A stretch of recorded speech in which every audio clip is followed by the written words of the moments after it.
everyone, welcome once again to the bone-chilling and horrifying Comic Vault. I am Captain Logan, and look, it's Kareem! Hi, everybody. Kareem, somebody asked us to review a really good comic, so that's what we're gonna do. Today's video was requested by Josh Hughs on Patreon, so thanks so much to you. And this is a thing I've wanted to do a deep dive in for a long time. I don't know why I never got around to it, Kareem, because I've done quite a bit of Snyder stuff. I actually haven't done all of Snyder's New 52 run either, but I think it's because this is one of those things that I was reviewing as it was coming out in issues, and I just never got around to doing a full review of the whole story. So now we're finally going to do that. 9 years later. Can you get your mind around that? You're making me feel old. Yeah, this definitely came out at a time where I started collecting seriously. Almost 10 years old now. It's insane. Yeah, it's nuts.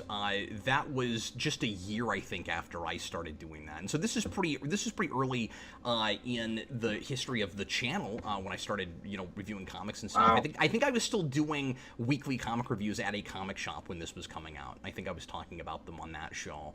Or this might have been around a semi-monthly pull. I don't remember when I was doing these, but I know this was like, what, a year and a half after Blackest Night, which was the first thing I bought when I got into collecting new comics. Wow. And of course, I'm not doing that as much anymore now. I've kind of fallen out of it again. But I had about a decade where I was keeping up really hard. This was kind of the beginning of that. I think of this book, Kareem, and of course we'll talk about this in relation to Scott Snyder's other work and where he starts with Batman versus where he is now and all of that. But I kind of think of this, especially going back and rereading it, as kind of the last Batman story of my era. Because, and it kind of just technically is that, but it also reads that way, which is weird because it is a Dick Grayson in the Batsuit story. But it is still building on and connected to and inspired by so much of the Batman that I grew up with. It still feels very much in the continuity and also the vein and the tone of Nightfall and No Man's Land. Like, we're still in that mode, except now it's also like urban horror in a way that stuff wasn't always as much. Like, it's a lot grittier. I mean, that stuff was gritty. This is like unsettling, Yeah. I had the same thing in my notes. I had the same thing. This is sort of like the bridge, not the bridge, but like sort of a swan song of that Gothic era of Batman. Yeah. This is the last era, and it's like, it makes sense because after this, I think it's the New 52. Yeah, immediately so after they just this. Stopped that, and they just modernized DC. For better or for worse, there's great stuff in New 52 and all of that era. But rereading this, it's so clear that he grew up reading Batman. He has such a love and a passion for all that classic stuff. And even if you're new, you can catch new stuff. Yeah, and this is an easy thing to go in and look at without reading anything before it, because Snyder does a good job of recapping anything that needs to be recapped, of course. And, all the actual continuity stuff is kind of icing on the cake, like whenever we bring up things like there's an area of Gotham that used to be really like high end and now is really broken down because of what happened after the earthquake and stuff like that. Like, you don't have to know about that, but it's just nice world building stuff if you're familiar. And I mean, this is only a little more than a decade after No Man's Land, but I was kind of surprised going back to this about mentions of things like that, and of course, Killing Joke is in here too and all of that, and I had kind of forgotten how much it still felt like my era of Batman. And I would make the argument that if New 52 hadn't happened, I probably personally would have enjoyed Snyder's run better, because I think he probably would have continued running more in the direction of what we're reading here. Yeah, agreed. And definitely, like, just the mood, the atmosphere, the art, like, adds to that. It's sort of bizarre just going back in history and seeing if he felt like a kid that was out to prove something. Yeah. And then he blew everybody away. This was, I think, Snyder's first DC work. Because I think Gates of Gotham is after this. Oh, it is. Yeah. Yeah. I think that's right. I'm pretty sure he starts in Batman, and then he's stuck there because he's so popular so quickly, and he's one of those guys who got, I think, way too famous way too quickly. And I was going to say the same thing. His work to some degree suffered for it. And nothing against Snyder. I mean, he did his level best, of course, but that's going to overwhelm anybody. I mean, some of it was just, too much popularity, too much pressure too quickly, and some of it was, now that he is the big hot ticket, DC is micromanaging more and kind of forcing more decisions on him. It seemed like it's sort of like when you work at a retail place and you're like the peon at the bottom and you're really enjoying your job, and then you get promoted and now it sucks. It's like that a little bit. And again, I think Snyder made the best of it, and I think he had to have enjoyed that success also. And to hear him talk about it, he's very positive about all of that, of course, and I think he's really happy that happened for him. But at the same time, just every story after this had to be a big giant event that was connected to all of these other books, and he clearly didn't intend that or want that. He had a lot of the same problems that Morrison ended up running into, I think. Yeah, I forgot how strong of a writer he is when everything is stripped down and scaled down, and everything is street level, and it's just this unsettling horror, like personal story. He's so strong at that. And then when you think about his New 52 run, it's like everything is bombastic and big and loud. And there are parts where it's brilliant. But... Yes, of course. Well, and it feels Frankenstein in 52. And I mean, I guess I don't want to spend too much time talking about that, but I can't help but bring it up for a second. That, like, in New 52, you see his horror sensibilities and the stuff he was doing on, I, Vampire? Was that his book? Or it was an American Vampire. I forget. No, American Vampire. That's what it was. Yeah, I always conflate those because they were around around the same time, and they're both DC things. I always forget which is which. But anyway, I read a couple issues of that and was like, okay, I see why they went to him for Batman. His Batman is like, especially Black Mirror, it's like Blumhouse Batman. It's like if Blumhouse made a Batman movie, this is what it would look like. And I want a Batman movie like this. I mean, it would be really cool to get a rated R Batman movie that's this gritty and understated, which is again not the exactly the way I would describe a lot of his New 52 stuff, but he still tried to bring as much of that to it as humanly possible, but it also had to be grand and bombastic at the same time. So you had a couple things that won't really, talking to each other and playing with each other. Like, if you're not going to use, for instance, if you're not going to use Jock moving into New 52, Capullo is the obvious choice for what he's doing here. But then DC, like they do with a lot with everything in 52, especially at the beginning, kind of forcing a lot of things on creators, and like I said, micromanaging them, makes him do some things in that book that I don't know that was. I mean, Capullo was always great, but it didn't all seem right for those sensibilities. Now, somebody might come back to me and be like, no, like I've heard interviews with Snyder, and everything that he put in those books was him, but I think the flavor of it, at the very least, would have been a little bit different. And certainly, forcing all of that stuff to be huge events would not have been what Snyder would have done if he had his druthers, I think. That whole Night of the Owls thing would never have happened. Yeah, and also it's a different time, right? This is sort of an end of an era. This is the last of a dying breed, right? So you have The Dark Knight, which came out in 2008, and it changed pop culture. It literally changed the world. Yeah. The geek world and stuff. So there was not that many Batman. Batman wasn't as loud as it is now compared to then. Yeah. So people were just hungry for that. The Arkham games came out, so this was a perfect sort of companion piece to all that. This brought on a lot of readers. I know myself included, my friends. Everyone was talking about Black Mirror because Grant Morrison's run was still going on, and it was this cerebral kind of pop, like kind of gothic pop thing, sort of like an esoteric. You know how Morrison comics are, but this was more commercial, stripped down, underground kind of gothic thing. Well, and it's interesting that you say more commercial, because I agree with that, and at the same time, it doesn't read like it's interested in being too accessible. It's accessible only in the sense of it's kind of mainstream Batman, but like there's some stuff that it gets twisted and it gets rough enough that there's some things in it that might turn certain readers off. It's not afraid of scaring anybody or creeping anybody out or pushing anybody away, and all of that stuff is warranted. None of that stuff reads gratuitous either.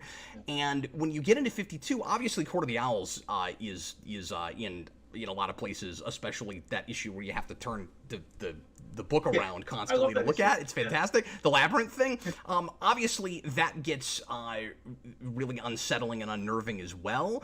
But as that stuff moves along, I feel like it was a little bit more interested in being kind of accessible. And I don't even mean to say that stuff was watered down, but it reads more commercial in its way than this does, because it gets sappy in a way this never ever does. And this also, like, so I guess I'm not talking about adult versus not adult. I guess I'm talking about being afraid of losing readers and not being afraid of losing readers. That stuff holds your hand, especially when you get into Endgame and that last story, in a way that this super heavy in a way this never ever does. This is not deconstructing itself on the page, like some of his later stuff does, which drives me crazy. That big final speech from Joker in Endgame, that's like a 19-page long speech put on two pages while he's laying there bleeding to death, is just Snyder like paper. He's writing the superhero rewind of the book in the book. There's no reason for me to ever do that. He did it for me in the book. Like, that's what it read like. This doesn't have that. I like Endgame. I mean, I like things in Endgame, but that sort of thing drives me crazy. It also has that problem that Eric always likes to complain about characters too often, like just stopping everything to tell a big long story. And Snyder has that problem a lot as a writer, but later on, though. It's funny because when this does that, he's more deft at it. Right? Like what he does with it here is he'll have a character telling a story that is like while you're watching something else happening. Like the structure of that is really cool, and then sometimes those stories will end up actually intersecting into this one. You'll think that you're just getting background information, and then we'll catch up to it, and then, oh no, I'm actually in the story I'm reading. So it will like thematically parallel what's happening right now, and then those stories will intersect, and it wasn't a thematic parallel, it was foreshadowing. And that's cool. And I don't know that I see him do that a whole lot after this. But he does that a little bit. Like, this is the last thing I'll mention about the 52. Sure. Court of the Owls issue, there's an issue where they're talking about they went into the Batcave before it was the Batcave, and the bats were a problem, so they sent owls. And the Court of the Owls are attacking Bruce Wayne's thing, and then at the end they're like, oh, the bats came back even stronger. So that was a cool thing, but he does that. But yeah, in this, you're right. It's way more effective. It's less mainstream, I think. Yeah, and also you'll just have subplots that will converge, but not just converge, will turn out to sort of not even really be subplots. You've got that issue early on here where you have Dick Grayson as Batman chasing down a character that will turn out to be the person who actually murdered the little girl that we thought James Gordon did, but at first we don't even really know who this person is or what's going on with that. And then when all of that comes together, you're like, oh, okay, so I wasn't reading subplots, I was reading the story. Okay, that's cool. He does that in a couple places. Yeah, and he's it just reads smoothly, like the backups and all that stuff. It just coincides so smooth. They're hardly backups, right? I mean, they're necessary, and they're more like epilogues. And okay, so it's been a long time. What I remembered, and maybe I was wrong, what I remembered was that there were Jim Gordon backups in Detective before this that set all this up. But now I'm questioning that and wondering if I'm right about it. That like gave some backstory about Jim's son, about James Gordon, but I don't know if I'm remembering that right. I think it was just about Gordon. I don't think they mentioned. I think the idea of bringing back Gordon's son was all Snyder. He got discovered. He was a novelist before this. Like he just wrote like one novel, and he was around in New York City. And two editors, one from Marvel, one from DC, is like, do you read comics? And he was like, are you kidding me? And he opened his book bag, and it was just a bunch of comics, and he was like, how would you like to write? So this was like his first go at it, and he just did backups in Detective, I think. I could be wrong, but I know the backups for it was supposed to be like a Gordon series. But yeah, I thought he wrote those. I don't think he did. Did he not? But Like, I could be. I'd have to go back and look. I don't remember. I know he wrote the ones in this one though, like the way it's collected. Yeah. And this is art-wise mostly Jock, and then right in the middle you have a 3-issue arc that Francavilla did, yeah. And the art styles are not so far apart from each other that it's jarring at all. Like they're different, certainly. Yeah. But I think the sensibilities and the kind of creepy factor with some of that is the same. The lighting is certainly the lighting and the coloration, of course, is certainly really similar. But I think Francavilla has a little bit more of a like watercolor kind of thing. Yeah, and they both knock it out of the park. I mean, this is easily Jock's career-defining performance. Mm-hmm. Like, he's scary good in this. And then Francavilla just adds to the creepiness of Gordon's son, which is the most like demented Batman villain ever. Yeah. It's messed up, and it's made worse by the fact that it's Jim Gordon's son, of course. The whole story feels like a spiritual sequel to Year One. Yeah, because Snyder grew up, reading his Batman. That's a really good point. His Bruce Wayne Batman is basically the animated series meets Frank Miller. It very much feels that way. All those sensibilities, and he read Nightfall and No Man's Land and all that stuff. Yeah, and the characterization is really on point with all of that. I feel like I'm reading exactly that same character. He also brings up Sarah Essen a lot, and which of course never she gets killed off there. What's that? Yeah, I never got that family dynamic of like, why is Barbara named Barbara after her mom, and then Jim Gordon, you know what I mean? Like his son is named James. Okay, so I was really confused about that in this. I looked it up. I was like, what is going on? Okay, there's a page, tell me if I'm crazy, that makes it read like Barbara is either Barbara's daughter from a different marriage or like she's adopted. I don't know what's going on there, but we're told, first of all, that Barbara and James are step-siblings. Yeah, I think Barbara... And we also... adopted. Barbara's adopted? I thought Barbara was adopted and James is Barbara and Jim's son. Yeah, that's definitely true. James is definitely Barbara and Jim's son because she wouldn't be as involved in the story if that weren't the case, because he keeps calling her. So obviously that's their kid together. So did Barbara have a marriage before Jim and she named her daughter Barbara? Or did they happen to adopt a girl named Barbara? How old was she when they adopted her? I don't know what is going on with any of that. And up until this point, I never got the sense that she was adopted. But maybe that's something that somebody else put in earlier than him, and he's just running with that continuity. Like maybe that's something that somebody like Alan Grant or somebody did. Because I don't know. So. I didn't look it up either. I mean, we're just reviewing this book immediately after reading it, and I didn't think to go look that up. But I think it was definitely sort of mended after the 52 era. They probably fixed that stuff. Well, 52 fixed a lot of things. Yeah. I mean, I said Frankenstein earlier. Like the thing that made 52 crazy for me and like really difficult to get my mind around often was all of the kind of having your cake and eating it too stuff with continuity, where we would go, these things happened, these things may have happened, and these things didn't happen at all. And like they retcon a lot of stuff, and then other things they just use whenever they feel like it. So I still to this day don't know if No Man's Land happened in that. I don't even know if Nightfall happened in that. You read Tom King, Batman's bat got broken. That's all I know. I have no idea what's going on with Azrael and all of that. I couldn't begin to tell you.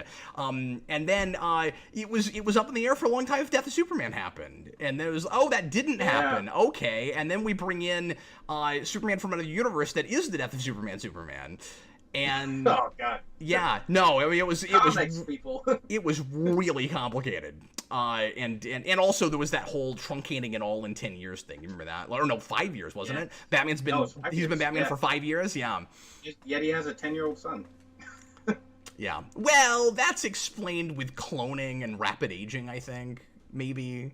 Yeah. Maybe that was the thing. Anyway, sorry. We're going back to 52 again. It's really hard not to do that because this is setting up a lot of things that you would love to deal with eventually that now you can conveniently not ever deal with if you don't want to, which makes it kind of sad that it's the last Batman story, like, or at least the last major Batman story, because there were a couple of books, and I don't know if this is the absolute last thing printed pre-52 with Batman, but it being kind of the last major thing, you get to that really insanely chilling ending, which the first time I read it, I just kind of stared at that page for the longest time, where, so good. Hey, you might have all these babies that got medicine put in them when, like just after they were born, that takes away their empathy, and Gordon and Dick at the end are just like, I guess we're gonna have to wait around a couple decades to find out, and It's sort of a cool in-story narrative thing too, of like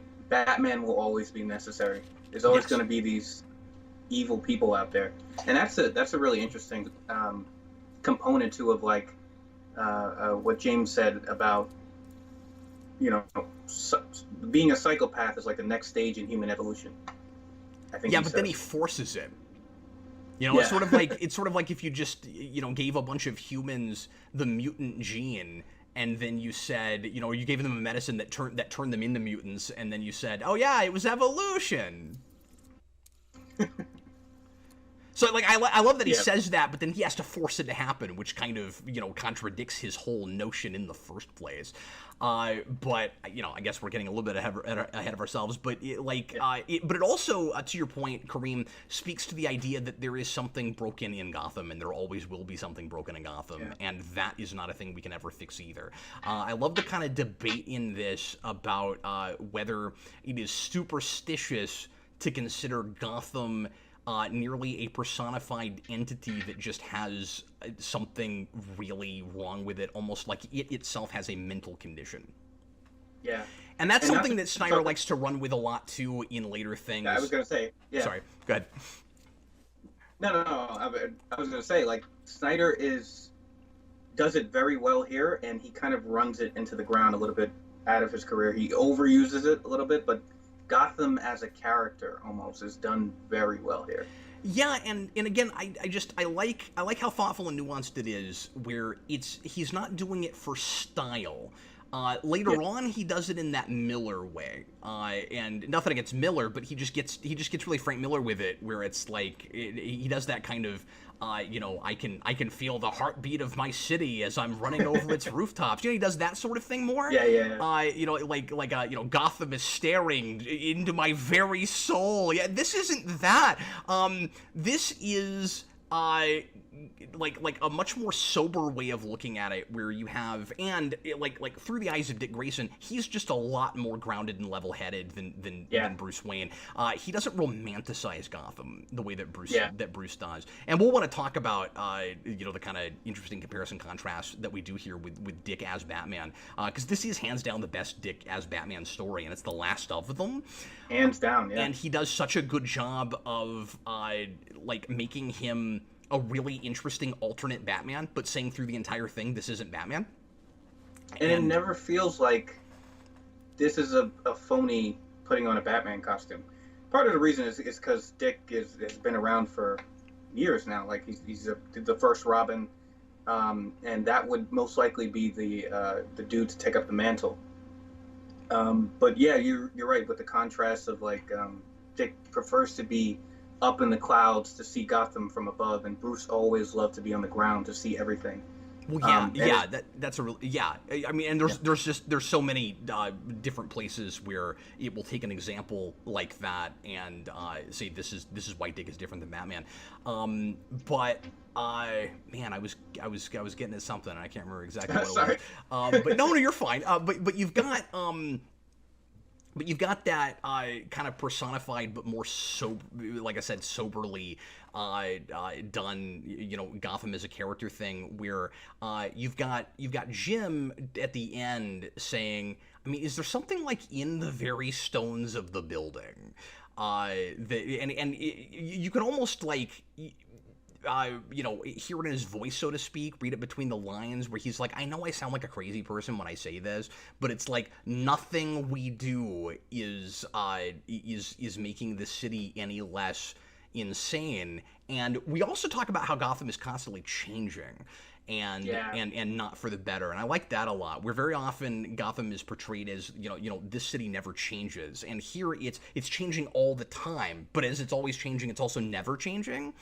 And that's really interesting. But I like what he says at the end, where he's like, I'm not talking about the people. Like, there are good individuals, but it's like the city itself ruins us somehow. And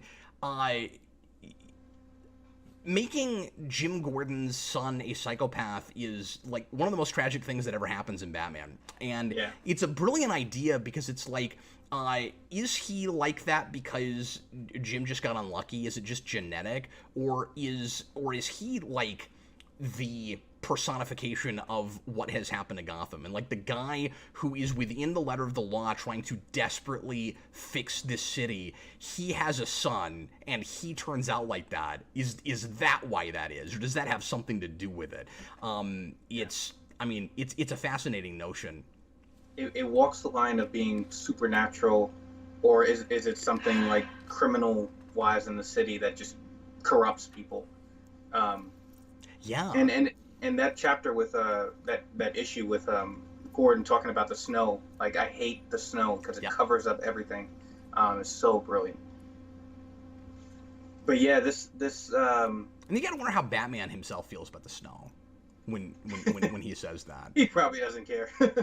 Yeah, well, because we've talked about this on the channel a weird number of times, but you have all these like fantastic, some of the best like full page spreads in Batman is like Batman in the snow, and you just the contrast of like the white and the black, and it gives you that kind of black and white idea, but also it's not like when Gotham is covered in snow, suddenly it's a lighter, happier place. Like, things get worse when there's snow in Gotham. Remember that Joker kills Sarah Essen in the snow. Wow, yes, I forgot. Yeah. That's burned in my brain because of the blood on the snow, and it's fantastic. I love Batman stories in the snow. But I think that's like outside of the story too. Is like Snyder, for all his fame and stuff, he was helmed as the modern Batman writer, like the sort of the crowning guy. And before that was Frank Miller. So New York's Gotham City was based on New York, right? So New York was a cesspool in the 70s and the 80s with all the crime and stuff. And now it's sort of modernized and the city has changed. And then we have terrorism in 2001, September 11th, and Snyder grows up in New York City. Snyder's a New Yorker too. So I think he brings a lot of that sensibility into his run, but definitely into the story of like Gotham is always changing, but it's somehow always the same. Yeah, it's a really good point. Yeah. And of course, you're noticing that some of that stuff more because you also are from New York. Yeah, I'm in New York. But I think this is like a precursor to the Court of the Owls. Like, Bruce thinks he knows every facet of the city, but he doesn't know anything. It turns out he doesn't know anything. He's too arrogant. But Dick is more open, more trusting, more loving. It's definitely a character piece between Dick Grayson and Jim Gordon. Yeah, and I like how how Dick is constantly tested in this, like his optimism is constantly tested. It feels like, I don't know, I bring this up all the time, but it feels like that Winter Soldier thing where like Dick is once again like the optimistic character that refuses to change, and Bruce Wayne is the idealistic but more pessimistic character who refuses to change. And Dick certainly has a good character arc in this in the story, but at the end, it's not like he learns some big new grand lesson for like how to be a better superhero or how to be a better person. It's basically just, I'm gonna keep sticking to my guns, but I feel a little bit more humbled by this, or maybe not even humbled, but just okay, it's really hard to stay in this city. Yeah. Like when you get to the end of this, he and Gordon are both saying like, I don't know why we stay here. Like Yeah. I don't know why we don't just leave. And then they kind of come up with almost excuses where it's like, I guess we have to stay. And I think the things that they're talking about at the end, the reasons that they're staying. Where Dick's like, well, I've got this space I have to fill because the police didn't want to use my forensics lab I built. Obviously, that's not what it really is. What it really is that they care. And that there aren't enough people there that do, but there also aren't enough people there that understands the city like they do. And they haven't seen, the insanity of what's wrong with it. And I think there's also just this kind of sense of foreboding where it's like, yeah, you might have all these kids that grew up and are psychopaths, like all these psychopaths we've been fighting. We have to stay here. Yeah. Hopefully we're still here in a couple decades. Like, it reads like that. It's like a modern romantic Gothic story. It's That's so exactly tragic. Right. Yeah. It's so tragic. And the elephant in the room is that Bruce Wayne is Batman, and he has to deal with that, and he's the only guy that can deal with all that pressure on his shoulders of this city is haunting people, It's interesting that for a couple of reasons that Dick Grayson is still Batman in this story. One of them is that Bruce Wayne has come back already, and this is just after Return of Bruce Wayne. We've set up Batman Incorporated at this point, and so if you come into this and you don't know where you are in the history, you might be confused for a minute because it's like, well, how come he's still wearing the Batsuit if Bruce Wayne is back already? And it's because Batman has set up a bunch of Batmans in different places all over the world, and so Dick Grayson is the Batman of Gotham now, and of course Bruce is about to take the mantle back again, mostly just because he's got to be in the Batsuit when 52 starts. we are going to continue doing Batman Incorporated, but it almost feels like it should be its own continuity, and it's hard to even buy it connected to New 52, so that's all going to be really weird. And if 52 hadn't happened, it would have, I'm sure, been a lot more fluid and made more sense. And I bet Dick would have stayed in the costume at least a little bit longer. Or you would have... You would have just had a couple of Batmans. Bruce would have just been doing a lot more globetrotting, I think. Morrison has I'm sure you've read it, the Batman and Robin run that is phenomenal.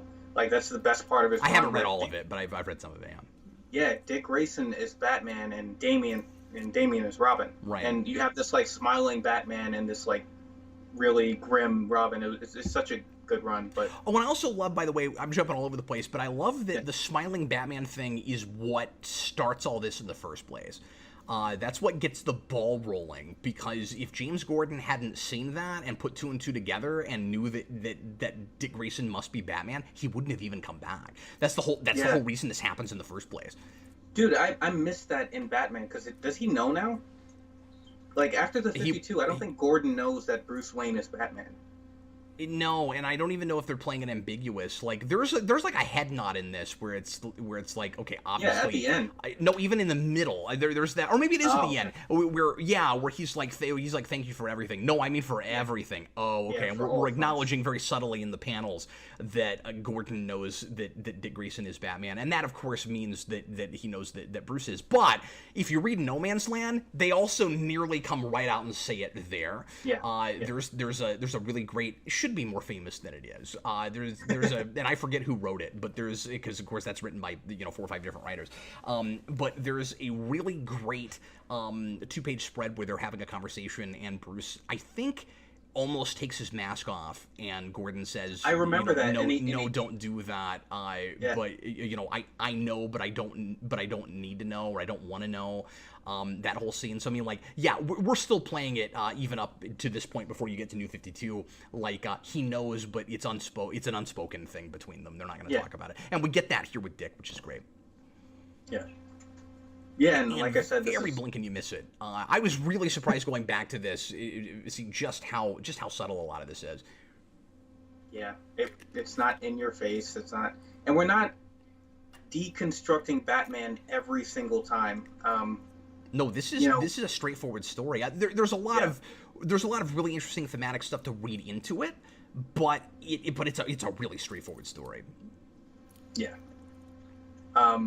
And then it's like, it's complemented, because if you know your Batman history, the first arc with I think his name is the dealer or something, like Yeah. that creepy cult where they're selling a bunch of Batman villain, stuff like the crowbar that the Joker beat Jason Todd with. Yeah. It's really haunting.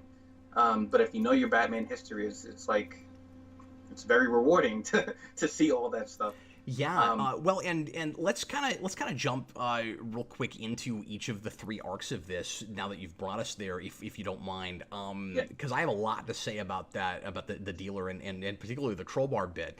So first of all, I want to mention that it's interesting. I had forgotten about this.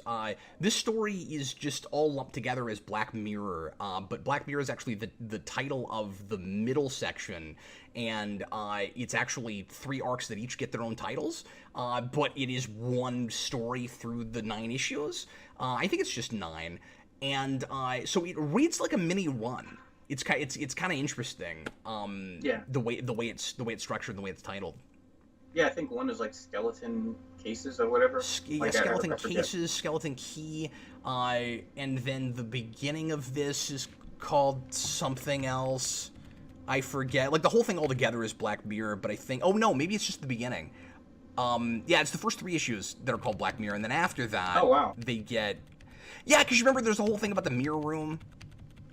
Yes. It was I think like the Mirror House or something. The Mirror House, that's what it is, yeah. That's the whole thing about how if the idea is supposed to be, the Black Mirror idea is supposed to be, if you really look deeply inside yourself, what separates each of us from the animals is that we have the capacity for unadulterated evil, and animals don't have that, and so it isn't our compassion, because we can see that in nature. It's our ability to reprehensible things just because we feel like it. That's the kind of twisted human nature idea in this, that there's maybe a grain of truth in, but I think Dick Grayson does a pretty good job of proving it misguided. The structure of this is fantastic and fascinating, because that first story is because I didn't remember that. I remember it's been 9 years. I didn't remember that James Gordon wasn't here from the very beginning. We have actually a number of villains in this, and each of them has kind of that philosophy to some degree or another, where they're using, most of them, some kind of like twisted philosophical idea as just an excuse to do whatever horrible things they feel like doing. But this guy in particular has exactly the philosophy that James Gordon does, but James articulates it differently. So this guy has, almost the Joker thing. He has the, like, we'll eat each other thing, kind of, but it's more just, I'm going to use that as an excuse to do anything that I want to do.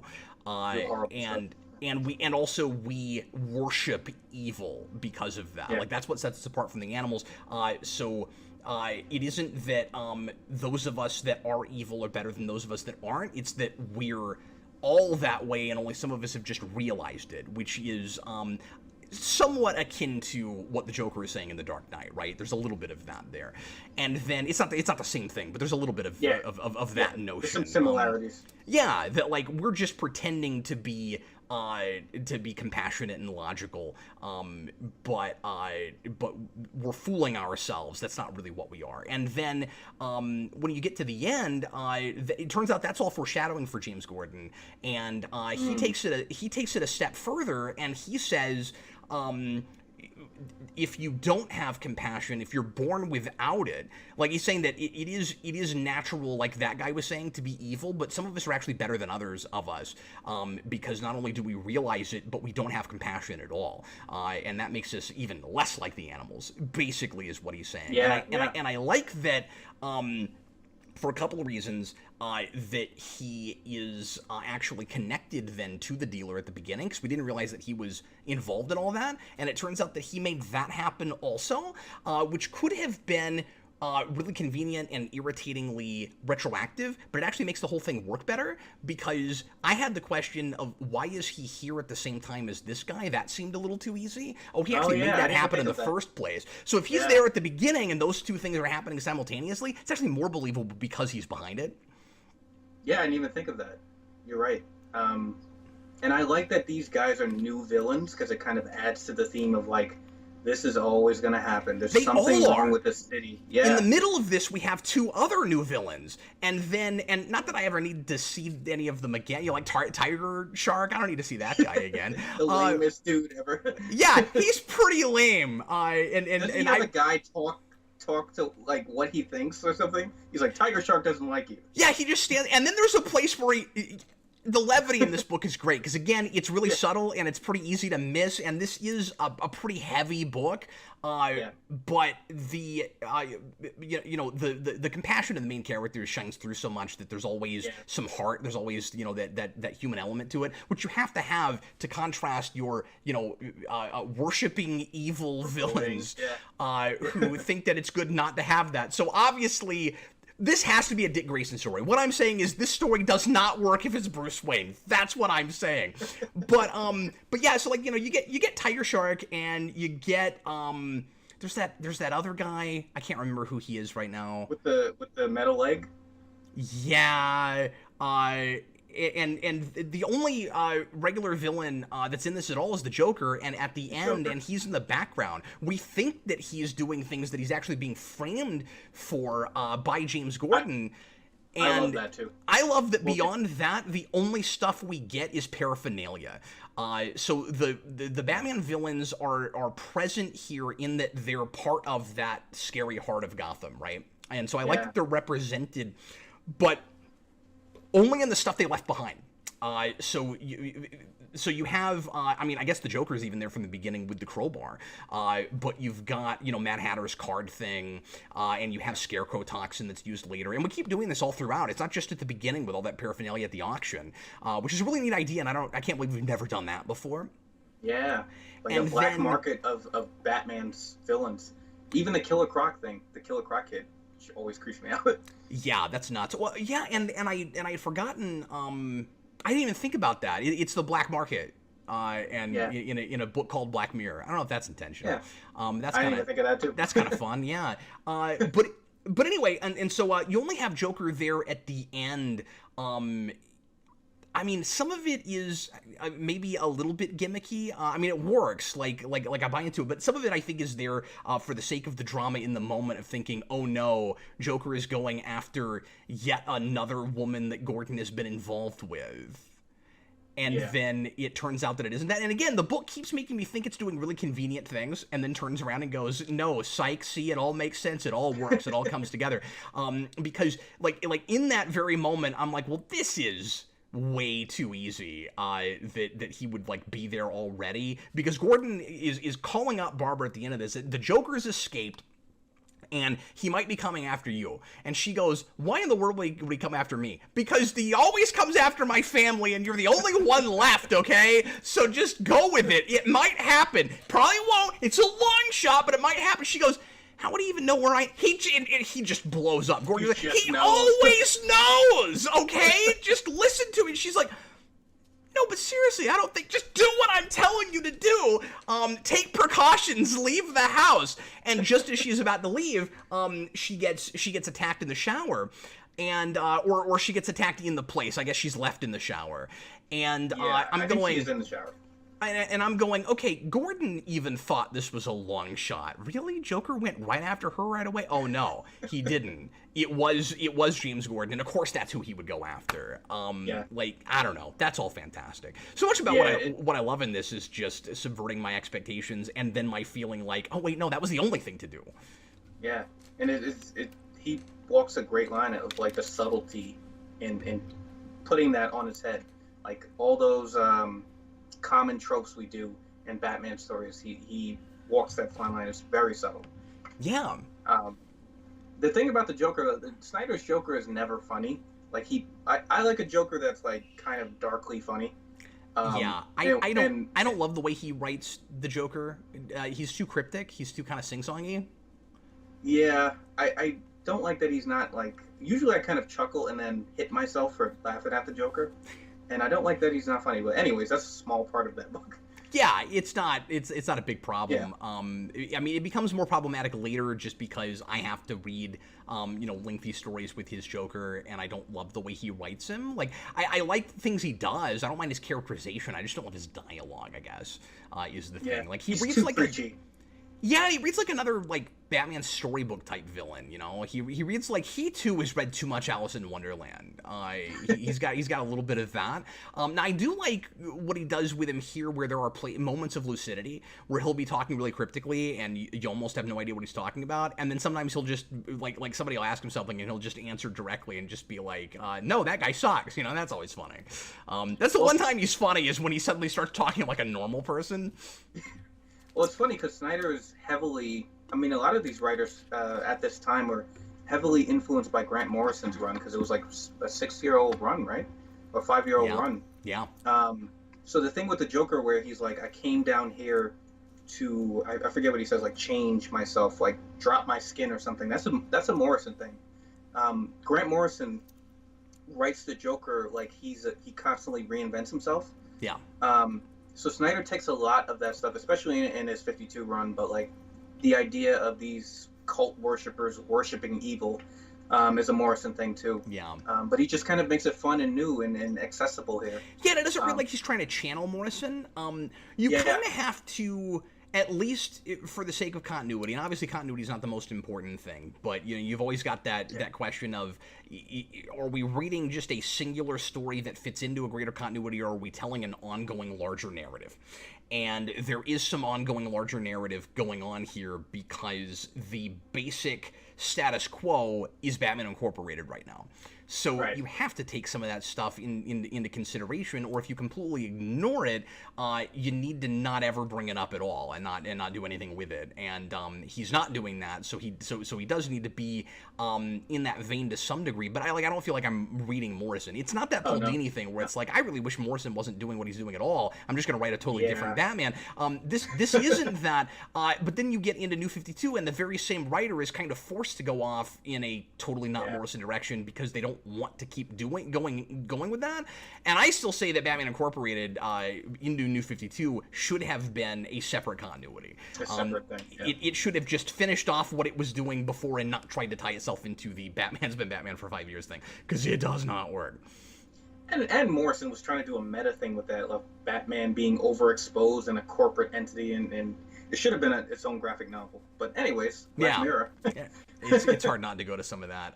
But no, Joker says that he's down there because he's waiting for the real Batman to show back up. And I love that. Yeah. I love that he knows. And I love that Gordon knows, where he's like, I'm not used to you being on the rooftop when I look away. Yes, yeah, that's good too. Yeah. Well, and I say that I don't love some of the cryptic writing with Joker's dialogue, but I did like that whole thing where he's like, "You're not a bat. I see a bird." That was good. Yeah. Well, he says, "You're not my bat," I think. Yeah, but he also says, "Wait a minute, that's not a bat." He says like it's a bird. Yeah, he knows. Because he knows that it must have been a Robin, yeah. And every time the Joker does something like that, it makes you wonder if he doesn't know a lot more than he's saying. Where he's he may know everything Gordon knows that also he's not saying. Well, one of the most brilliant, I think it was Death of the Family. I know we're talking about Snyder's whole run. It's kind of hard to not talk about his run because this is the precursor to a lot of that stuff. But one of the most brilliant things he did with the Joker in that story was Joker knows who Batman is. He just refuses. He thinks Batman is the real guy. Like Bruce Wayne is just an illusion. Yeah, I forgot about that, and that tracks with this. Yeah.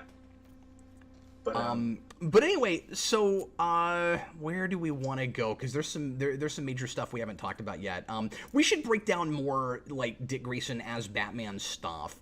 One thing I really appreciate, and there's some other writers that did this too, but I think Snyder does it best, at least out of what I read, is just all of the metaphors about the trapeze art and his being in the circus. And everybody likes to complain that Dick Grayson being through the circus doesn't really make sense anymore, but We're It we're makes sense when this came out. yeah, sure. Yeah, more so than maybe right now. But Yeah. anyway, I just appreciate the contrast of how different his perspective is from Batman's. That informs the optimism, but it also informs the way he operates as Batman, the way he sees things, the way he strategizes stuff. I like all that stuff about like, you know, my parents always said like, pick a point. And you know, how do you focus and not lose your mind when things get dangerous? And it gives him more credibility as a crime fighter in the first place. You know, like even before he's trained by Batman, that he already has it within himself. He's already been trained to be able to keep his composure when things get bad, and he could panic and get desperate. And there are a couple places in here where, you know, really horrific things happen to him, and he's able to go back into that place in his mind and be like, you know, basically, what would my parents do? Yeah, it's wonderfully thought out because, you know, this is Robin. Robin has always been the thematic optimism to keep Batman at bay, to keep him from, you know, going too far. So when you think about this as the grown-up Robin, he wants to get away from the action. He wants to see everything. You know, Bruce is the guy who knows all the weaknesses of the guy, you know, like a madman, is paranoid and has researched everything and knows where to hit everybody. Because he's looking for weakness in the first place. Right. He's not the reason Batman's effective is because he sees the worst in everybody. But it also makes you and probably Batman sometimes have to question, you know, his sanity and his compassion to some degree. And obviously, you know, Dick Grayson and Robin initially is supposed to be the opposite of that. Right. And so his strength is that he sees, you know, the best in everybody. And the inner monologue, I guess, is phenomenal in this. Yeah. Like the way they open the story, where he's talking about his mom and dad putting pins all over the country, and Gotham was the only black one, and black men, you know, put up all the stops, no safety nets, and he just said, you know, his dad said some places just have a hunger about them. It's just wonderfully complimentary to the over like the A story, I guess. Yeah, and that hunger motif sticks around throughout, particularly when we get to the whole being swallowed by a whale thing. Which is horrifying. Which is horrifying, and you have that orca that has a dead person in it, obviously that's supposed to be like a physical manifestation of that idea of Gotham is hungry, and it's creating things that are literally eating people. I'm surprised we didn't have a cannibalistic villain in this, to be honest with you. That would have been the next step.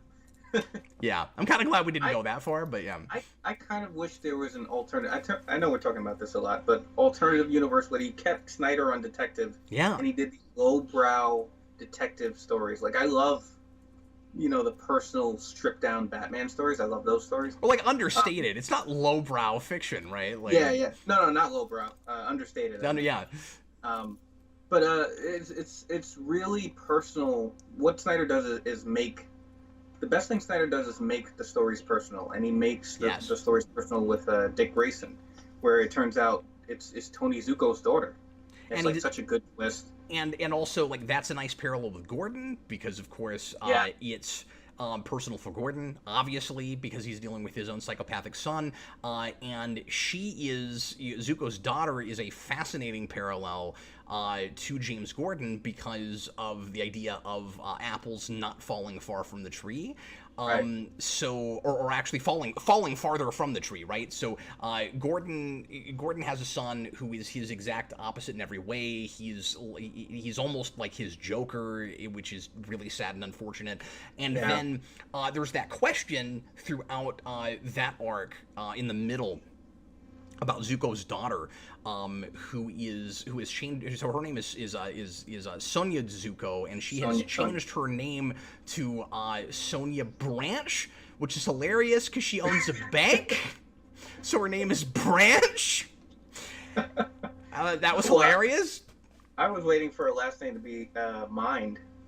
What's on your mind? Anyway. Oh man, that's great, Kareem. You know, when it comes to the points, when it comes to the puns, I've always felt like Kareem was the Kareem of the Karap. Haven't heard that in a while. Yeah, but I'm sure you have. Anyways, but yeah, so Sonia Zuko is an interesting idea. I'm of two minds about how it's ultimately handled at the end with her, and I wanted to ask you about that. And this isn't even necessarily a criticism; it's more just my own personal taste and where I kind of was hoping it was going. I've got a couple different ways to look at it. On the one hand, in the positive column, I appreciate that she's not a perfect foil for James Gordon, because that might have been too easy, where you have like the evil opposite with James Gordon, and then you have like the perfect, pious, like wonderful daughter of the guy who murdered Dick Grayson's parents. I like that she doesn't turn out to be the bad guy. I thought that's where it was going for a minute. I was like, oh no, I need her to not also worship evil. But she's really ethically ambiguous. Like at the end of the day, all Dick Grayson could really get her on is you obstructed the law, and then she just laughs in his face and is like, you're Batman, like, yeah, obstructing the law, like that's what you're doing, wearing a costume right now. But suddenly he's not as intrigued by her. Like Red Robin assumes that he must be like really romantically interested in her, and I thought that could have been a fascinating thing to go if you were doing a longer I had the run. Same thought. Yeah, that would be so good. Yeah. And so that's why I was a little bit disappointed with her being as ethically ambiguous as she was, where I'm like, well, Dick Grayson's never going to consider dating her. Now, you could have brought her back and gotten me to a place where I would buy them still dating. You could have done that. Boy, is that fascinating. But yeah, that was one of the things where I forgot, like, because I know this book very well, but I forgot she was had some dirt on her hands. Yeah, I thought they were going to make her sort of... unlike her father, like, just away from the crime stuff. I also really appreciate that Dick Grayson kind of gives her a chance. If, like, imagine, again, comparing him to Bruce Wayne, imagine... Yeah, Bruce wouldn't. Yeah, imagine Bruce is investigating, like, the daughter of Joe Chill. He's not going to date her. Yeah, it's not gonna matter if she's like the greatest kind of philanthropist there ever was. Like that's not gonna happen. So I kind of wanted it to go that way. But I think what he did was really good. And again, I guess the word of the day is nuanced. Like it's again a good thematic foil, but it's not perfect. It's not like the exact same thing, but the other way. That would have been too easy. I also question, this is minor, a line that Tim Drake has in that scene, where he's talking to him about it, where he's kind of ribbing him a little bit, and he's like, surely you're interested in her, right? He's like, she's a Zuko. I'm like, that seems like a little bit of a weird thing to say. Like, I didn't catch that. I don't know, that struck me as maybe a little bit in bad taste. Where it's like, surely you've got the hots for the daughter of the guy who murdered your whole family. That's a weird line. I wondered about that. But it adds to the Gotham corrupts your children sort of theme. Exactly. Even when we had the crowbar thing where we, in the beginning of the story, just the cost of what Gotham does to your children. Because very much the Robins and Batman's partners are like his kids. And thanks for bringing the crowbar back up, because I had a whole thing about that I had forgotten to get to, which is... I forget, is this post-Red Hood or pre-Red Hood? This is... what do you mean? Red Hood and the Outlaws? When Jason comes back. I think he's back already, but... Okay. They bring him back pre-52, don't they? Yes, they do. Yeah, I mean, this is right before 52 happens, so it would have to be. Because then he gets his own book, remember? In New 52, he's got Red Hood and the Outlaws. I thought it was... First of all, I like that we can't be 100% sure if that's actually the crowbar. I like that could be sort of like, I've got a lock of some famous person's hair and I'm selling it. You know what I mean? Like, the fact that the blood is still on it is like, ugh. Yeah, no, it's great. Like, I'm gonna assume that that's the crowbar. I mean, I don't know how they're getting their hands on some of this stuff. Like, that was kind of a question. I kind of wanted Snyder to go into that a little bit, where I was like, how exactly are you guys getting this stuff? But yeah, I wanted it to be like you're selling like a lock of Elvis's hair or something, where it's like, no, actually, because remember, the dealer is like actually evil incarnate. He really does believe what he's saying. I like that it's this cult thing where you have all these people that wear masks and can conceal their identity, so they're just normal people. They probably don't actually buy into things he's saying, and they just want the novelty of being able to own some of this stuff. It's so sickening. It's really screwed up. But it's that sort of like, wealthy elite, like we're gonna go do this insane crazy thing that we don't think we can ever get caught for and prosecuted for because we see ourselves as above other people. Like we have the money to own things that aren't for sale. It's that kind of thing. But anyway, so I'm imagining that the dealer, being as psychotic and sick in the head as he is, just picked up a crowbar somewhere and just beat somebody with it, and then sold it at auctions. Yeah, that's the crowbar that beat Jason Todd. Also, would it be? How would they know that? How would they know that? Would it be public knowledge that Jason Todd got beaten by a crowbar? I just had that thought. I like that.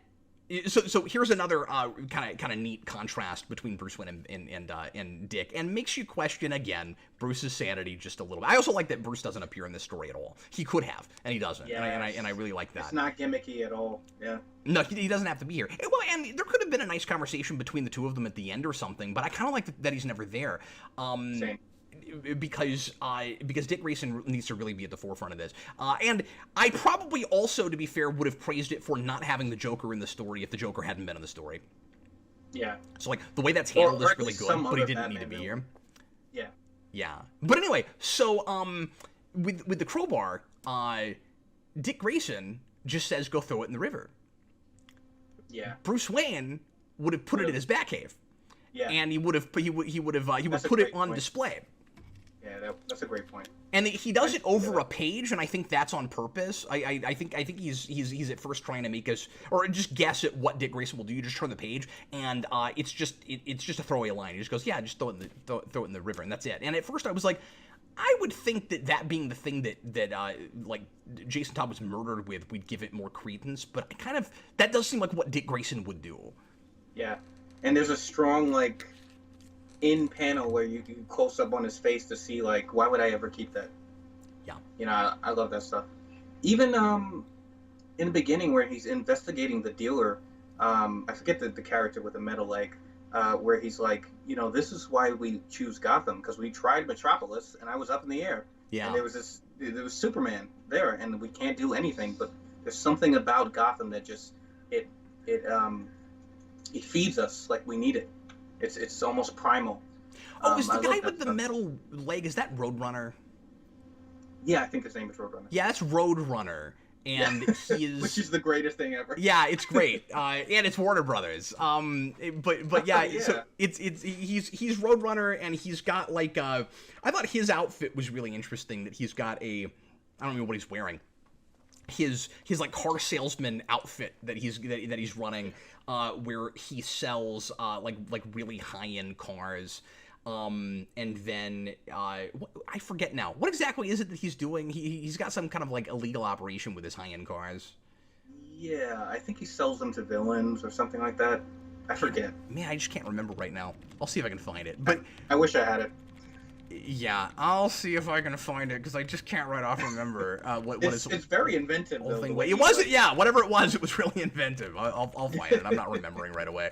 But anyway, that also plays into the that whole hunger motif, and also just kind of there's a thing earlier that kind of foreshadows this thematic notion where you've got the killer whale that's dead, and we find a person inside, and then later there's that whole thing. It feels like sometimes Snyder just sits around like maybe reading Wikipedia all day, and he just writes down things that he wants to put in the stories, and then like finally it comes up and it makes sense, because like that really read like, I was just reading an encyclopedia one day and I was reading about road runners, and I found out that sometimes they choke to death because they don't swallow their prey all the way.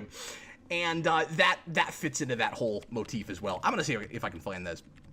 Yeah, Snyder has some small amount of flaws, especially with this story. But sometimes he has characters come out and say what the story is about, like, you don't understand, or the thing is, or see, this is what, and it's just they explain the theme right away, like, this is what the moral of the story is. That can be irritating. It doesn't get that bad in the story though. Okay, I'm finding it. Hold on. I'm like right there. Cat's turning into a road runner. Yeah. Now I remember. He's a weapons dealer. He hides weapons in the cars. Oh, okay. And then he sells them to people. Yeah. So it's not to villains, just to any bad guy off the street. Yeah. It's a really creative way to use these guys. I like that these villains represent like the parts in between the major villains. Like, this is what happens under the surface. That's really cool. Okay, so I have one issue with how we get to effectively the third act of this, and I wanted to ask you if you felt the same way I did about it. This is really my one big complaint about this book. I don't really like that we have the... Because it's all from, Gordon and Dick Grayson's perspective. Like, I think that they play effectively as dual protagonists.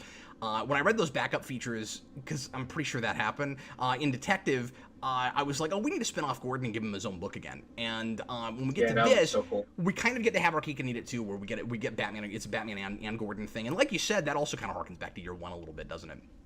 Yeah. And anyway, which by the way, Dan's and I are going to review soon on Batmosphere. That's the next thing we're going to do. Oh, that's so cool.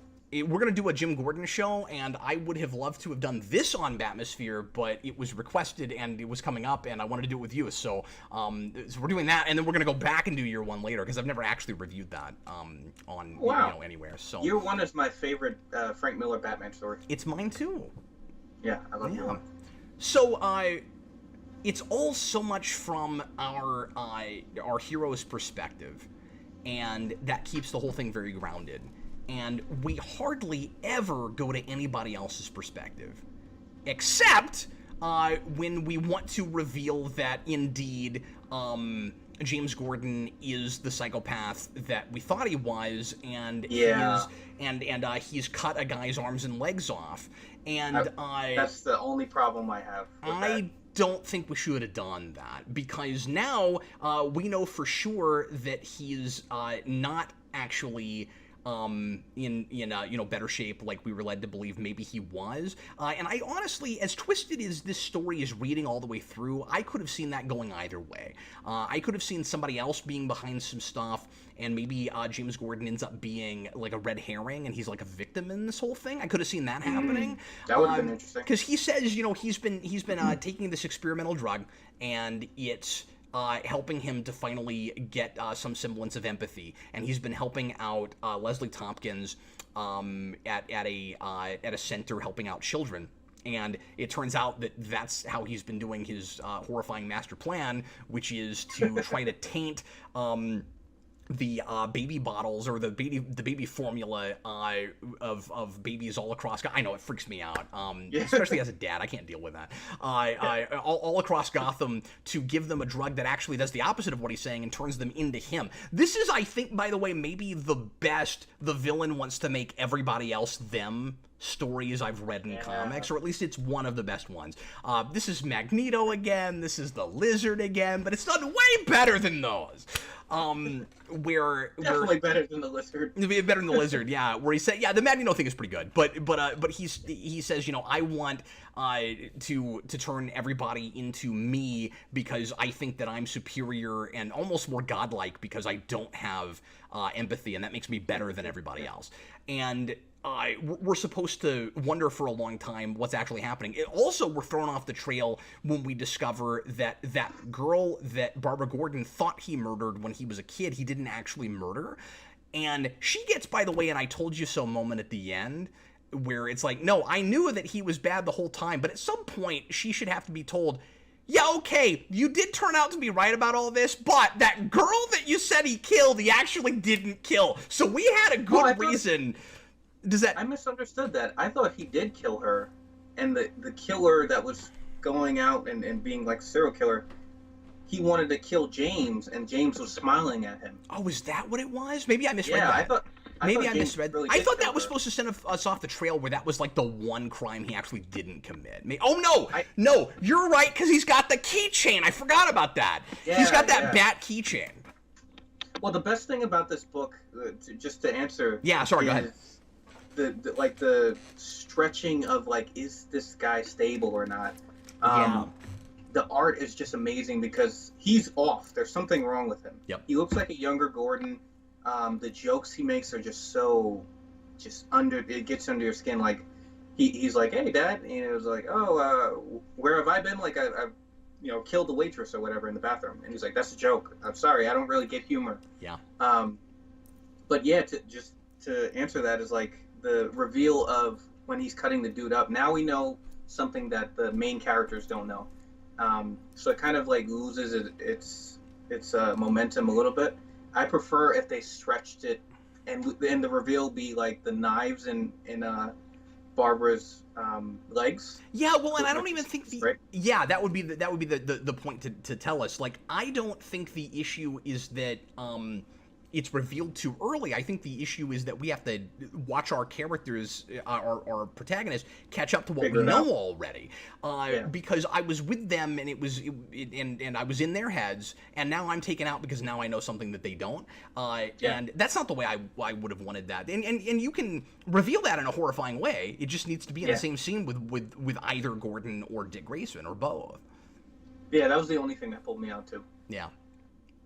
I don't like that. That felt like we just have to have a really exciting, crazy ending of an issue to keep you reading on. Yeah, and the flashback of him dressing up as the Joker for Halloween and Gordon being pissed off, like, take that thing off. Like, you never think of it, but it's like, that is awful. Like a mass murderer. Yeah, no, that's messed up. I have a nitpick about that though. He's a kid. And I have put on a Joker outfit and Joker makeup like I think 3 or 4 times for Halloween, and it's not easy to get your hands on that stuff if you don't have a parent to take you someplace to get that stuff, right? That's true. Like, how does he have that outfit and like decent white face paint? Like, how does he have that? But knowing James, he like maybe idolized the Joker. Yeah. He probably idolized the Joker. Yeah, which is interesting because he doesn't understand humor. Nothing he says is funny. Yeah. Well, it's funny because we're talking about year one, and I think Gordon says to his wife, or Sarah, he's like, I don't know if it was the fall. Like, he was referring to year one, like, did the fall mess him up, or is it really the city? Like, well, and as parents, it's, you're almost looking for a way to blame yourself. You almost want that to be your fault, because then at least you have some kind of an explanation. Yeah. And there's a line where he's like, I tried to lock him up in Arkham to scare him straight. And I think James says it to Barbara, and he's like, the Joker just told me everything. Well, and something we haven't talked about is that this is a really good discussion and meditation on what psychopathy actually is. Because, and treating this as a real mental condition. And in his way, at least initially, James Gordon is a bit of a victim. I mean, he's a victim to his own mental condition. And the heroes and the police, especially in Gotham, tend to just immediately vilify psychopaths, crazy people. We're not actually looking for a way to help these people and make them better. We think that they're too far gone to be helped in the first place as soon as they do something heinous. And obviously, it's terrible when somebody murders someone, and it's difficult you know, we're all gonna be maybe in different places on how much that person should be held accountable. But especially in this country, and I don't want to get political, of course, but we tend to, in America especially, have a really difficult time deciding, like we're loggerheads on this. Do we want to reform criminals or do we want to punish them? Those two things don't go together and that's always very been an well. element in Batman stories. Of course. Yeah. And that's really brought to the forefront with Bullock has a. I love Bullock, by the way. Bullock has a part in this too, where he just talks about the criminals and stuff, and then you never really know the city. Sort of his perspective on it and his career. But yeah, that's always been an element and a centerpiece of Batman, right? He's like these detective stories, these dark detective stories. He's always the extreme psychology and the dark side of all that stuff. So it's like, what is Arkham really reforming these people, or is it just this cyclical thing, this nightmare? Yeah, and does anybody really care? Like people don't want Arkham to make these you know, characters worse because they don't want people to go out and get murdered. But does anybody actually care about the inmates themselves? Should we even like if the place is supposed to be about rehabilitating or like you know, helping mental patients get better, should we even be calling them inmates? Like, that's what you call prisoners. They go to a prison, you know. So like you know, it's for the criminally insane. I get that. Like, they've done, but even that sounds like kind of an odd contradiction, right? Like, you know, you have, and this isn't me, you know, taking up obviously for like you know horrible nutso psychopathic criminals, mass murderers, like mass murderers. You know, no, Victor Zsasz is just misunderstood. That's not what I'm saying. But at the same time, they because very often you have Batman villains who take advantage of people that are sympathetic toward them, and so we have, you know, this idea a lot in Batman where we have twisted people who really do have a choice. Or maybe they had like a really bad upbringing that got them to a certain place, but at the end of the day, maybe they're not actually like chemically imbalanced. Maybe they do have a choice. James Gordon clearly is a chemically imbalanced case. And I'm not saying that he's the only one in Batman that's like that, but he is played as a different kind of psychopath. And in my opinion, he's played like a real psychopath. Like, in real life. Dictionary definition, what psychopath means. He is to a degree, and like he's got the same egomania and narcissism that a lot of like real psychopaths have. You know, if you listen to, there's a psychiatrist on YouTube that I listen to a lot who talks about psychopathy, and this guy is textbook exactly what that guy's talking about all the time. And I'm like, okay, well, these are like real people who need help. You hope you can get to them before they actually murder someone. But he, in his way, is also a victim, right? Yeah, and it feeds to the fact that that's Gordon's son, and he wishes he can help him. He's searching for a way to help him. And the irony is, he has no empathy, but if nobody else has empathy for him, it's going to make it worse. Yeah. And he's not like the traditional Batman villains where he's for the spectacle and he has the death traps and he wants an audience. It's just this really cold, personal thing of like, this is my philosophy. I think I'm stronger this way, and I like it, and I enjoy hurting people. I love that scene where, yeah, that's messed up, isn't it? I love that scene where Barbara says, I thought you were different, but you're just speechifying like everybody else. And he's like, nah, I'm just wasting time trying to wait for Batman to get here. That was great. Yeah. And then he pulls the knives out. Ugh. Yeah. That's a great reveal, by the way. Yeah. But that's part of the reason it feels like the last sort of era of this Batman era is like, you know, I miss Barbara as Oracle. You know, we can go on about that, but like, I do too.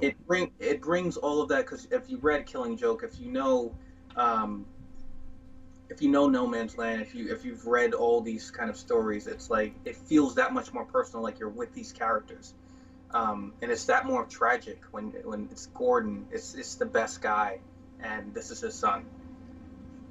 Yeah, and I also, I mean, it was bittersweet reading this again. It kind of hurt my feelings a little bit, because I was like, oh yeah, this is kind of like the last story of my Batman continuity. It reads like a series finale. But Bruce Yeah. Wayne's not in it, which is also really interesting. Which I never mind. No, like, It's I'm so really weird. glad he's not in this particular story, but if you had, like, an actual intentional, like, series finale for, like, the Batman I grew up with, you know, obviously you'd want Bruce Wayne in that thing, right? Like, it's, basically, this is, like, the end of post-crisis Batman, you know? I may have a better time that way because Morrison's run, like, the ending of it is definitely, like, treated as that. I don't know if you remember, like, I don't want to spoil it for you if you don't. No, I've read all that, yeah. Okay, so Talia, spoilers, Talia and Damian are killed, and he buries them, and then someone steals their graves, and Bruce Wayne is just staring at these two black holes, and that's all his life has been, is these two graves. Yeah. And it's just this dark, scary, endless nightmare. And then Morrison comes up with this, like, but think about all the adventures and the sort of the miracles and the heroism that can be filled in those two black holes. So I kind of got that from Morrison's run, but, like, that's fair. I guess the deal for me is Morrison's writing a bit of a different Batman. And so, like, even though that's going on at the same time, it always felt to me like it almost should have been in a different continuity. I know other people don't agree with me on that, and I know that for a lot of people, Morrison is their favorite Batman, and I know that is what I've read of it is a really great run. I've read the middle and up into the end of it, but I've never read all of the beginning, and I haven't read all of Batman and Robin. So I've read around pieces of. Look, I love Return of Bruce Wayne. I don't understand what in the world is happening at the end of that, but I love it, and I like a lot of Incorporated. New 52 muddles it really hard, and I just can't get my brain around it. But he's, you're talking about, like, the meta stuff and the way he deconstructs Batman and all of that. Like, he's doing kind of a different thing, and it feels like it doesn't quite go with the Batman that Denny O'Neil and Alan Grant and those guys were doing in the late 80s, and even, like, Englehart into those guys, right? And then all the way up until now. Like, Snyder's writing that stuff, but keeping Morrison in mind, and so, like, the flavor of it is those guys, but he's perfectly wending it in and out of all of that continuity stuff. Yeah, and he's inspired by Miller, too. Yes, of course, sure. But I mean, everybody is, yeah. Yeah, it definitely does feel like the continuation of that Rucka Batman. Yeah. Yeah. I also want to mention that I really appreciate that he didn't, because this would have been, I think, kind of novel and retroactive. I appreciate that he psychs us out for a minute and makes us think that maybe James Gordon is the reason Killing Joke happened, and then James Gordon goes, "No, I'm joking. I didn't actually do that." I like that. That was the one thing that scared me, where I was like, "Oh no, don't do that." I didn't want that to be the actual thing. But I like that he says it just to twist the knife. Yeah. And she's like, "You didn't," and he was like, "No." He's like, "No, I didn't. I made that up. I'm just messing with it." Yeah, it's and I feel like later Snyder might have done that kind of thing. Yeah. Maybe. I don't know. And just, I wanted to ask you this. Do you think this is the only story that can be done with James Gordon as a character?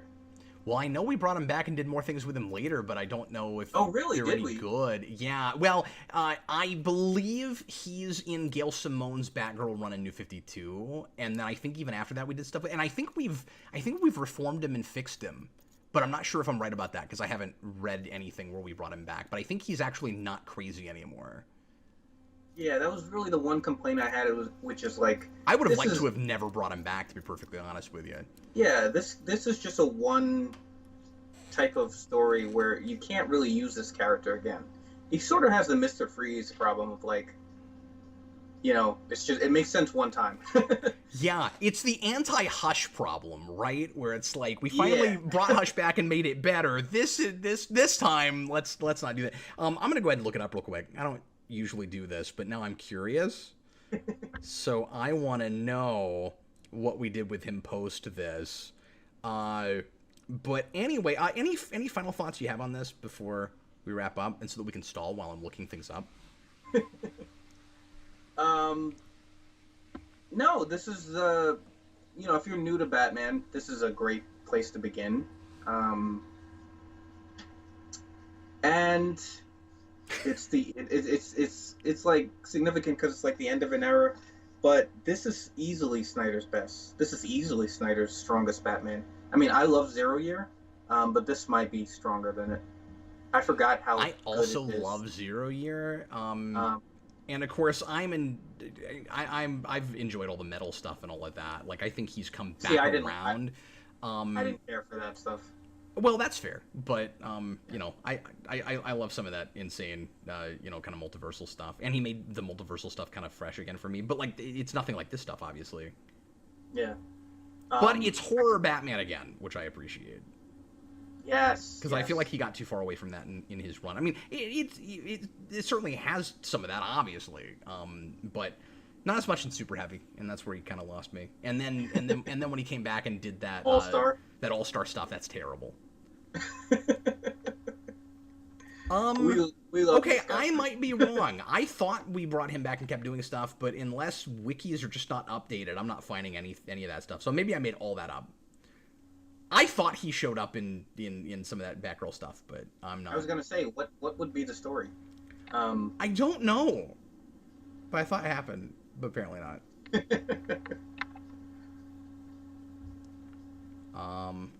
Yeah, I don't know. I'm not finding anything, but that some of this stuff might just not have been updated. I'm really not sure. Anyway, so if anybody knows, leave a comment, because I'm rusty and haven't been keeping up all that well lately. So anyway, well, I think that's gonna do it for us. Thanks a lot, everybody, for watching. Hour and a half this time, Kareem, but there's a lot in this. There's 9 issues. There's a lot to talk about. And this is the first thing you and I have reviewed that's not like a big event thing. Yeah. And I miss this type of Batman story. I know we keep saying it. I know. I miss when we, just stop analyzing Batman, just do some detective stories where he's hunting criminals. Like, it made me nostalgic. Maybe at some point we can review one of those that has Bruce Wayne in the Batsuit. The old Bruce Wayne. Because it's funny you say that, because it's like we had to get Bruce Wayne out of the Batsuit before we could do those kinds of stories again. Like, we're not deconstructing Batman because we're not reading like regular Batman. Yeah. Anyway. Yeah, and I don't want it to be misunderstood. Like, Snyder's Batman run is great. There's great points in it. There's a lot of flaws, I think, but this is he came in with a bang. I've been wanting to go back and read Death of the Family again, because I haven't done that in a long time, and I remember. I like Death. He starts out really strong. I just don't like the end of it. Yeah. Well, but I feel like that way about Court of the Owls too. Yeah, Court of the Owls is awful at the end. Because the end of that was really convoluted, if memory serves. Yeah. I'm your twin brother that you never had. Anyway. Yeah, that whole thing. You're like, really? Okay. I thought it was going to turn out to be he was just lying, but no, that was really what it was. Oh, all right. Well, anyway. Hey, folks, thanks a lot for watching. Leave your comments. Let us know what you think of this run and arc. It feels like a mini run. And thanks a bunch to Josh Hughs for requesting it, and we will see you again next time, folks. I was Captain Logan, and that is Kareem. Later, folks. Later, guys. Happy reading.